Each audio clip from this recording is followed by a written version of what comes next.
And it's pronounced Vecchione? Vecchione. Vecchione. Mm-hmm.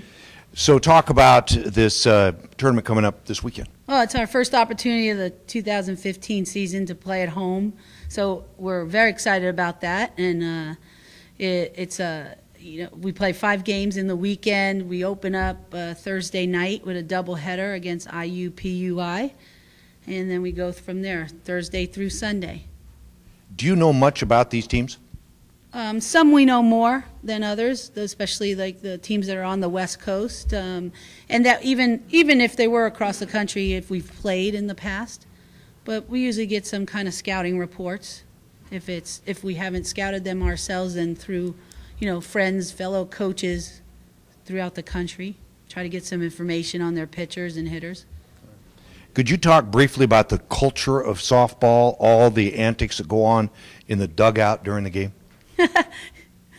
Yeah, the culture of softball. Yeah, those, you grow up a little kid, you're 8 and under, T-ball, and those little girls are all about, the cheers are just as important. And so they grow up through the 8 and under, 10, 12, all the way through to college. And with cheers, you can have cheer for each person on the team when they're up at bat, cheers for the, the situation, if we need RBIs or we need a fly ball. Cheers on defense, cheers when our pitcher strikes someone out, cheers to, just motivate and inspire the team. Yeah, it's pretty funny, and it gets pretty loud in there. I'm happy that I'm out on the field in the coach's box. You guys have done quite a bit of traveling. What's been your favorite trip so far? Yeah, we have been in the grind 4 weekends in a row.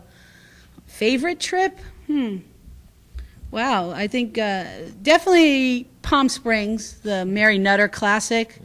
That's a big tournament nationally. There's a lot of top 25 teams in the country there. It's great softball, great atmosphere. It's a great ballpark to play in, the facilities, and just the whole atmosphere of it. It's really like a postseason, a College World Series type atmosphere. And you guys have played quite a few games, other than Sierra Highland being somebody who is not a sure thing, but you're going to get a good performance of her week in and week out. What else have you guys picked up so far? Yeah, we have 2 freshman pitchers that have joined the staff. So one has probably shared the work with Sierra this year. Her name is Lindsay Chalmers. She's from Northern California, and has a great drop ball, gets us a lot of ground balls, has a great off speed, and so she's been a great addition to our pitching staff. And then our other freshman, Stephanie Hayward, she's in the lineup offensively. She's a hitter, she's a ball player, and she'll either DP or play first base or third base, and then does some pitching as well, can help out in the circle.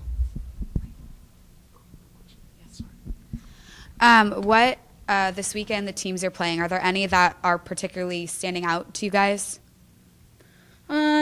If I had to say, nothing really standing out, but I think I do know for a fact USD has a pitcher, has a talented pitcher, and the name of our game is pitching and defense, because the hitting will come and go. My old coach used to say, you can never own hitting, you can only rent it. So the name of our game is pitching, and USD has a pretty good pitcher.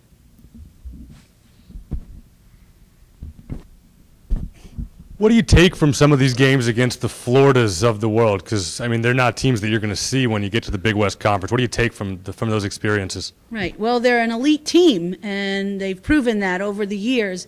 And it's just good to match up and see what you got and go after it against a team like that, against a skilled team. And it's a good measuring stick for where we are and where we want to be. But like we said, they're not handing out any rings in February. So it's just good practice. So you said it's a good measuring stick. Where did you measure out after some of those games? Measured out pretty good. It's about the process for us. We always tell the kids it's about the process. It's not about the scoreboard, And we also always tell them the game doesn't know who's supposed to win. You're playing against the game. Those are just the shirts in the other dugout. So I'm sorry. So to answer your question, yeah, I thought we handled it pretty well, very well.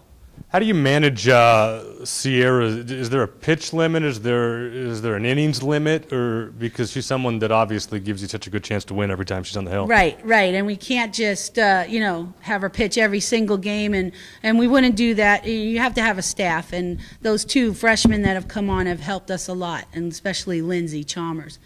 But with Sierra, there's a pitch count, especially during the week, during practice. But in our sport, they can go a lot of games and a lot of innings. But it's more of a stamina thing and a fatigue, overall, because she's also, in the offensive lineup for us. So we want to make sure she has enough bullets in her arm for the end, for the conference and towards the end postseason. That's the goal. All right. Thanks, guys.